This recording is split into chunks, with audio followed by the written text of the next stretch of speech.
Hi, welcome to Barbecue for Beginners UK. This is my second video, and today we're going to do some barbecue pork ribs, sort of thing everyone wants to do on a barbecue. So this is the way I do them. So these are the ribs, and they've already had the membrane removed, which I think is really important to get the marinade and the rubs into the meat. Sometimes I'll use this yellow mustard and rub that into the meat first if I haven't already put salt on, and then put some of either bought rub like this one, or the one I'm going to use today is actually from Reds Barbecue, but that's just a container of my own rubbing. So that's the rub I'm going to put on today. It's from Reds True BBQ. It's their brand. They have one or two restaurants springing up in the UK. There's one in Leeds, one in Manchester. I think there's one coming to Newcastle. But the meat itself's already had the membrane removed, like I said, and I'm sure you've seen plenty of tutorial videos on how to do that. If you need any help, just let me know. But I find just get a flat spoon and just get hold of some kitchen towel, and the membrane pulls up pretty easily. You can score it, but I prefer to remove it fully. Now the meat's already been, it's had salt sprinkled over it, some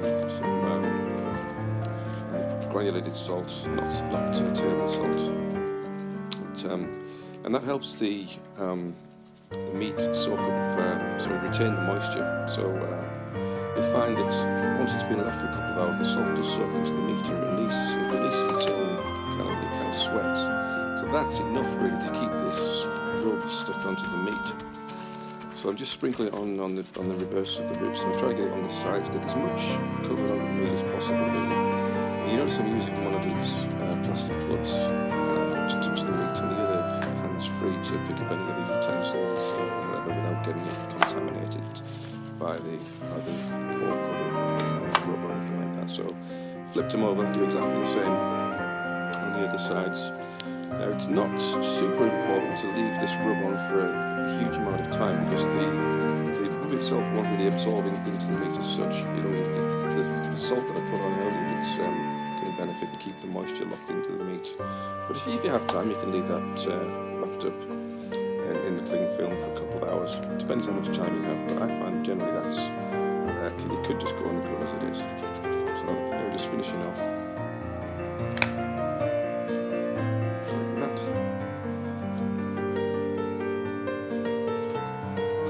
These ribs were just bought from the local Asda. I tend to usually try and use the local butcher that's close by to me. So it's actually the farm shop, which I've only recently discovered. But I find you talk to the butcher, and give you a bigger slab if you want to. So you can see I've used 2 racks of ribs for 1 packet, and it's only, I think it's £1.50 or something like that for one of those packets of the rib. It's pretty decent value. But as I say, you can make your own, which I normally do. I just want to try this stuff from Reds to see what it's like. I'm just wrapping up the pork, and I'm just going to leave that in a cool place, ideally in the fridge, for as long as you can leave it really. So we're out in the garden now. This is the kettle barbecue I use. It's a Fire Mountain grill. I found it pretty good. It's not as good as a Weber, I don't believe, and I'm going to be getting a Weber pretty soon to take over from this one. But it's served the purpose for what I need to just get started, get used to it. I apologise for the noise out the back. Anyway, inside the grill you can see it's got the 4 vent holes, and I'm just cleaning out those last bits of dust and burnt charcoal from the previous cook that I did in there. You can open and close the vents like that, same as you can on the Weber. As I say, this is not as good as a Weber, and I do find the heat a little bit difficult to control because of these holes aren't as efficient. But it's got the same kind of mechanism underneath, like a little vent hole and a charcoal collector. So I've already cleaned it out. And then just going to put the grill back in, and then I really suggest you get one of these chimney starters. It's one of the best bits of kit I bought. It is a Weber one. You can get them from B&Q, that kind of places. You can get cheaper ones, but I think this one's probably going to last a lifetime. So you can do the method where you put newspaper into the bottom of it, which I do sometimes, but I find you tend to get bits of burnt newspaper flying all over the place. One thing I'll never use is lighter fluid. That's going to spoil the taste of your food, so I would stay away from lighter fluid definitely. But the thing I always have tried or use more often than not is the little fire lighters, which don't have any effect whatsoever on the flavour of the food. So anyway, for this cook, I'm going to I'm going to use some of this Big K charcoal briquettes. I've tried the actual lump charcoal, but I do prefer briquettes, I have to say. But I'm going to keep experimenting with them, see what different flavours I get from them. But I find these pretty reliable. So for this cook, I'm just going to. It's kind of like the snake method you may have seen, where it just cooks very slowly from one side to the other. So I'll just put in some unheated charcoal into the kettle, as you can see.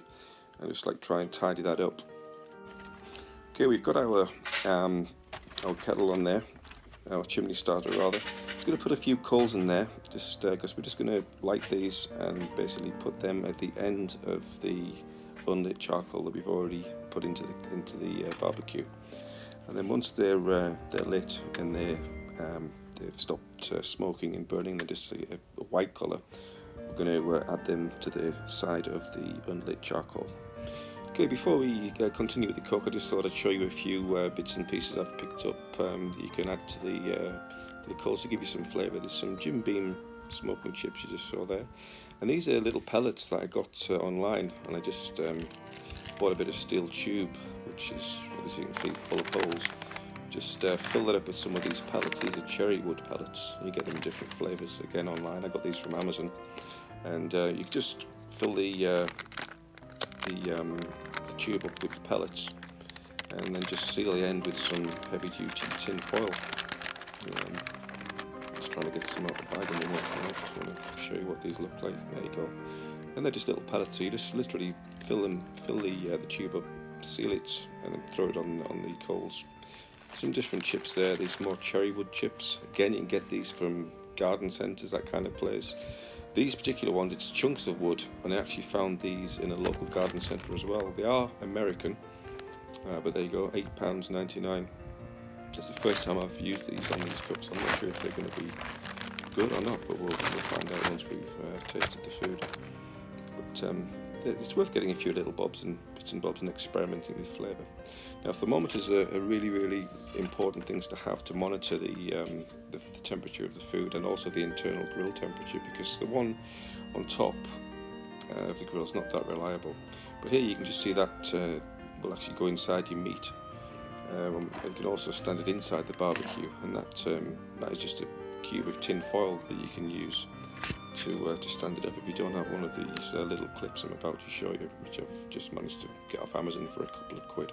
But I think the Weber grills actually come with them, but that's the little clip there, and your thermometer just slides inside there, and I'll keep an eye on it for you. And I've also used other bits like clips and all kinds of things just to try and hold things in place. But you pick things up as you go along. I started with virtually nothing. There's another barbecue temperature thing which you can put inside the vents on the top of the barbecue to try and get a bit more of an accurate temperature. But I do recommend you get these. That's another meat temperature thing which I used to begin with, but now I've got a few more gadgets. This makes life a little bit more easier. These ones with the wire and the probe are really good. So you can see the coals are lit. There's only a few in there. I'm just going to wait for those to burn and turn to a shade of white, and then we're going to add them. So I'm happy with my coals now. They're ready to go into the barbecue kettle alongside the unlit coals.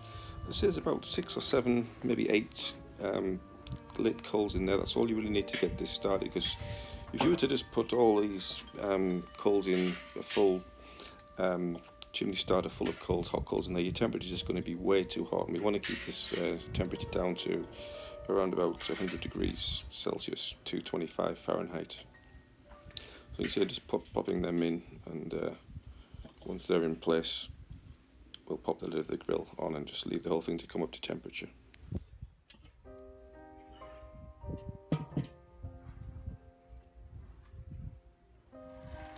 So the grill's been left, and we're up to 225, ready to start cooking. So you notice I'm just filling this pan up with warm water.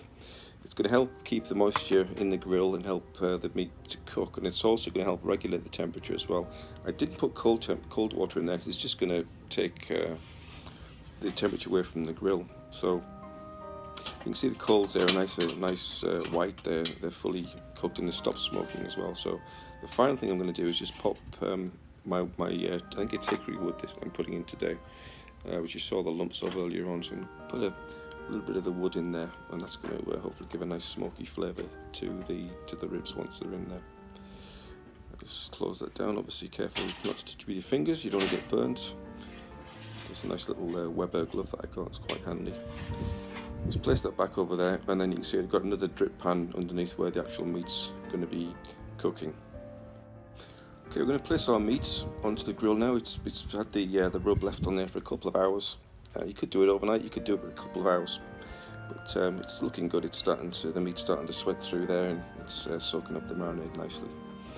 So once we put the lid on, in fact, before we put the lid on, we're going to put our little clip on there, which will keep an eye on the temperature of the meat throughout the cook.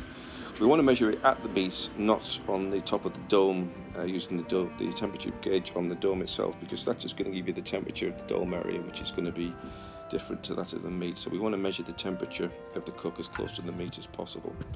That just slips into the little holder I showed you earlier, so you can get them online for a couple of quid from Amazon. I got mine. And then when we put the lid on, we want to have the holes of the dome actually over the top of the meat, because the natural air circulation is going to pull through those domes. That wants to be over the meat. It's going to pull the smoke from the actual coals through the natural ventilation system up, take a bit of that steam through those holes, and that's all going to help the smoking process. Make sure that's closed properly. Don't want any air gaps. I've also got this little thing that'll just give me a rough idea of having to pop outside, but you don't really need that. That's what I used to use before I got the internal gauge.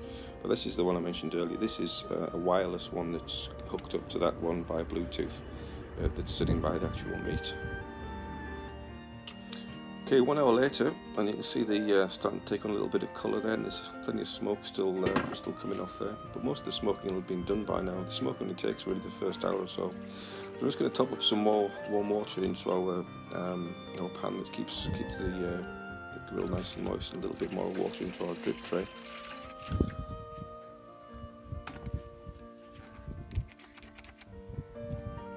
Good. And in this bottle I've just got some water and a little bit of apple juice. I'm just going to spray the meat occasionally. So a couple of hours later, we did about 3.5–4 hour cook. We've got an internal temperature which I checked of 225 degrees, so the ribs are pretty much done. So it's time to put on some barbecue sauce.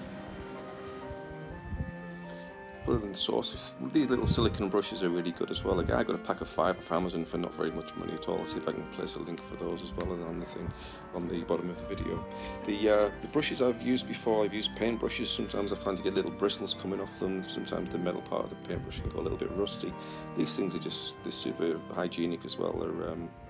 And they're so simple to clean. You don't get any loose bits of hair on. So just give it a little bit of a glaze with your favourite barbecue sauce. Sometimes use homemade ones, but this one is one of those Reds ones I showed you earlier. So just put those on the direct heat for literally 30 seconds to a minute, just to get that sauce to caramelise a little bit. You don't have to do that, just something I like to do. It's something again I've picked up off other people's videos, and I find it works quite nice. There's still quite a bit of heat in those coals, as you can see.